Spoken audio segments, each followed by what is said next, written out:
Hi, everyone. We'd like to welcome you to Career Bootcamp Session 2, the job search. Thanks again for watching this video if you are watching with us. If you have any questions, you can certainly email us. I'll tell you my email at the end of this meeting. You can also email cpd@mercy.edu. And my name is Alan Rossetti. I'm a career coach here in the Career and Professional Development Office at Mercy College. I'm usually in the Dobbs-Ferry campus. And my name is Dorleen Kerwin, Associate Director, Career and Professional Development on the Bronx campus. Welcome. This is one of 3 sessions that will qualify you for the digital Get Hired Bootcamp badge. So to get the badge, you must attend these sessions either live or watch it later on and complete the questionnaire at the end to earn your badge. Okay. So where to start? Where to start your job search? Searching for a job can certainly be a challenging experience, and you might wonder, where do you start for a job? It's important to start with a plan. There's always a saying, by failing to plan, you plan to fail. Certainly it can be true for your job search process. You want to make sure that you are organized. You have a weekly, daily schedule. They always say, searching for a job is like having a full-time job. So it's important to really, to really plan it. Use an Excel sheet to show, what days you applied for it. Make sure you follow up with thank you notes. Keep it organized. All have that stuff. Have a folder in your computer for different cover letters, resumes, things like that. Those are all really important things to do for the job search. Thank you, Ellen. Now, Handshake is Mercy College's online job resource site, and it's also a very powerful resource tool that you can use to discover full-time or part-time jobs and even internships. Handshake offers job postings from employers who are already connected to Mercy College.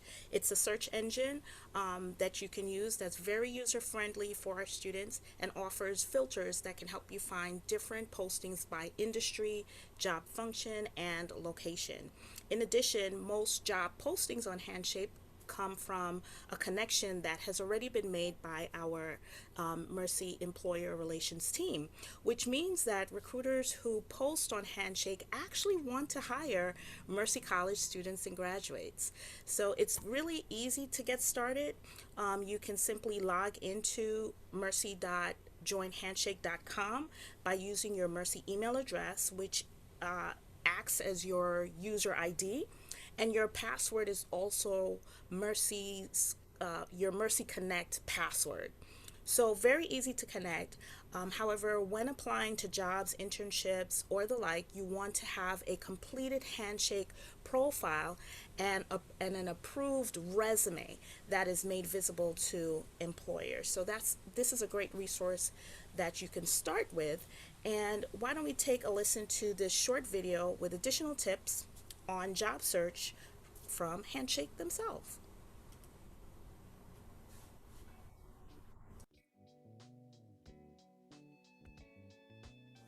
Hey everyone, I'm Brinton, and today I'm going to be showing you how to search for the jobs you want on Handshake. When searching for jobs, make sure to use our filters to narrow down your list of recommendations so that you can actually find the jobs you're looking for. You can filter by location, job type, industry, and more.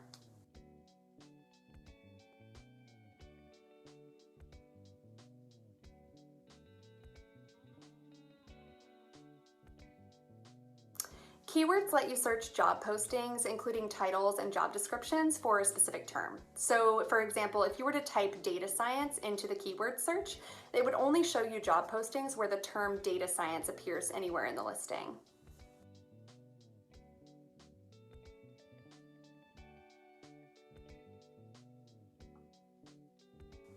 When you find that awesome job that you like, you can save it by clicking the flag on the job card or at the top of the job page. This allows you to organize and easily view your favorite jobs so that you can come back later and apply when you're ready. Saving jobs also allows you to get updates about that job listing and even get reminders to apply before the deadline. Plus, bonus, it helps us learn what you like so that we can recommend better jobs for you in the future.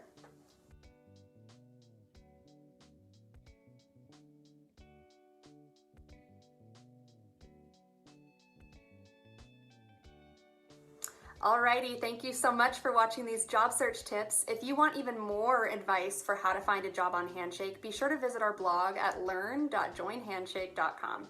See you next time.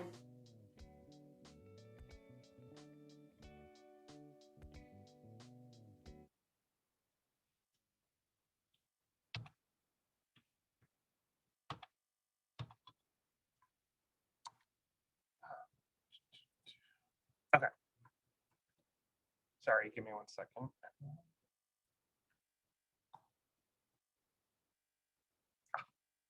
Okay. So there's several different additional places you can look for jobs. I always tell students start with Handshake, but certainly don't stop with Handshake because Handshake's not going to have every single job that's posted in the world. So one of the bigger ones certainly is the company website. Pretty much all companies are going to have an employment page, usually under their human resources. So for example, if you were looking at hospitals, you could simply do White Plains Hospital employment. If you were looking at JP Morgan, you could do JP Morgan employment. Just look up the employment page and all the postings are going to be posted on there. You can certainly use general job boards such as Indeed, Simply Hired, Monster. And one good thing, Glassdoor as well, one good thing about those places too is sometimes you can get job alerts sent to your phone, your iPhone directly, your email directly. So that's definitely helpful as well. So it can continue to show you new jobs. You can also do LinkedIn. LinkedIn is a professional networking site, but it's also a job board as well. So a lot of companies will be posting their jobs on LinkedIn. One thing I will note is even if you're not looking for jobs on LinkedIn, it is still a good idea to set up your LinkedIn account because when you are job searching, there is a good chance that some employers might go and see your LinkedIn and see if you have one. So it's important to make sure your LinkedIn is set up and it's professional. Certainly, if you would like help with that, we can certainly help you do that. And finally, we also have staffing agencies such as Robert Half. Staffing agencies are recruiters and they help you, companies will come to them and ask them to source candidates. So those can also be good things as well, good resources as well. So you can check them out as well.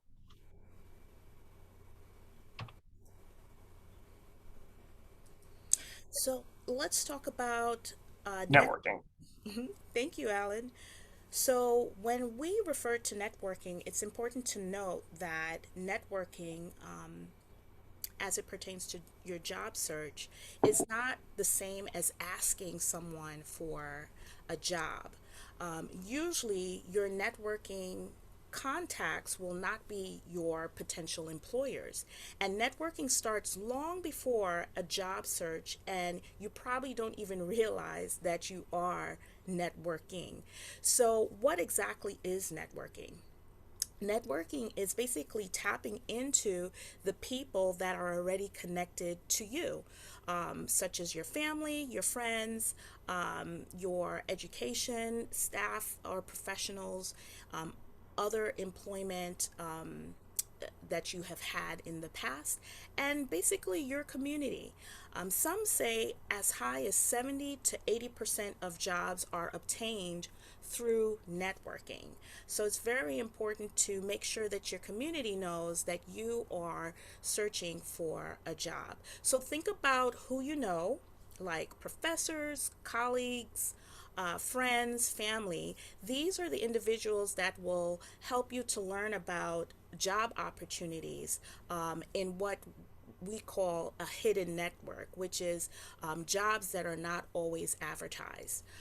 Employers would much rather talk to someone or hire someone or interview someone that's been recommended rather than someone that is not known. And it's easier for them to bring you in for an interview based off of the person that has referred you. Alan? Okay. So one of the main things to do is when you're looking for a job is to research the organization. So many companies will ask you, one of the first questions is, why do you want to, one of the most common questions is, why do you want to work for this company? So you always want to make sure you research the organization. You want to use reputable sources for your research. So a good place to start is certainly the company website. A lot of times companies will have mission, values, vision, things like, things like that, statements like that. So it's important to definitely look at those statements and use them for your job search. You also want to know the latest news about the industry as well. So depending on the industry, so for example, if you were business, you might want to use the Wall Street Journal.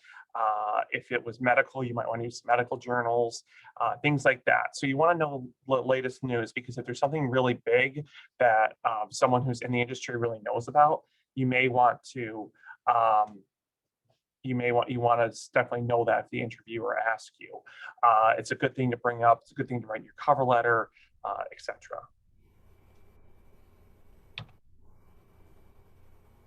Thank you, Ellen.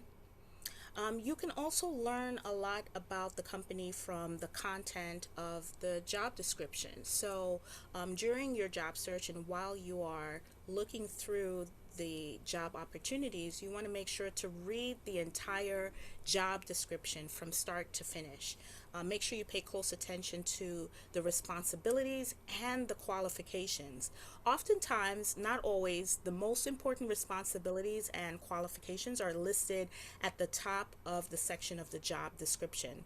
So don't assume that if you do not meet some of the qualifications that you are automatically disqualified. Look for keywords like preferred or highly recommended that the candidate has certain qualifications. These words show flexibility in the position, and you might just be a great candidate who should apply.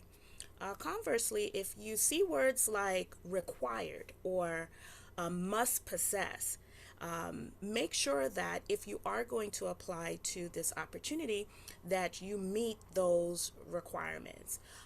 Always remember that job postings are what the employer wants, and think of examples in your past experience, like your past positions or even the activities that you did in school that relate to the job responsibilities. And it is possible that you may be a great candidate because you possess transferable skills.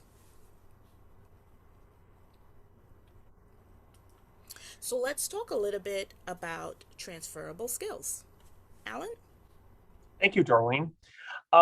So transferable skills are the skills that you acquire and transfer to future employment settings. So many times I'll talk with students and students will be like, oh, well, I've never worked at, in mental health industry before. And I always talk to them about what they've done in the past. Many times, many students starting out their careers will usually do some kind of retail or food service. I always let students know that in these settings, you've probably dealt with a difficult customer or several, and it's important that you gained interpersonal skills using that. That's important to know. So always think about that. So even if you worked in retail or food service, that's still transferable to whatever industry you've done. You increased communication skills, organization skills, um, you know, uh, ability to multitask. All those things you got through those other jobs. So always remember that, but always think about how you can transfer those skills. Certainly, if you would like help with that, we can certainly help you. And now here's Dorleen to talk a little bit more about specific skills that you can transfer over. Thanks again, Alan. So it's very important to be able to identify and understand transferable skills because that can open up more job opportunities for you if you're able to connect it to what the employer is looking for. So you might have developed communication skills during undergraduate studies, and you're probably wondering, well, how did I develop that? And I didn't even know that I did. Well, consider this. Were you playing a role in a seminar or a group discussion? Or did you act as a campus ambassador or give campus tours? Did you role play during a debate? Or did you have a research project or defend a dissertation or a thesis? If you've answered yes to any of those options, then you have developed transferable skills, communication skills.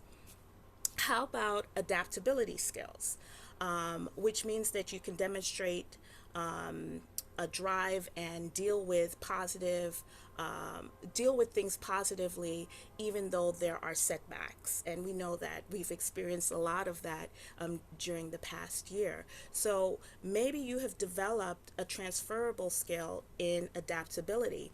So perhaps you were a student who had to balance a work and personal life, or maybe you had to cope with uncertainty or ambiguity. Maybe you had to handle multiple assignments, or maybe you even had academic setbacks. How you bounce back from that is considered an adaptability skill. So, those are just a few that are transferable and can open up job opportunities just by reading the job description and seeing what the employer wants and being able to apply those skills to the job that you are searching for.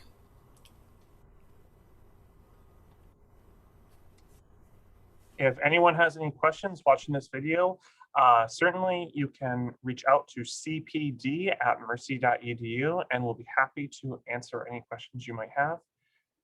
Thank you very much. And please complete the survey by scanning the QR code here.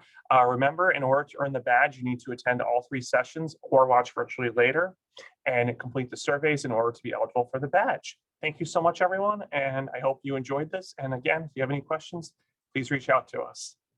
Thank you. Thank you.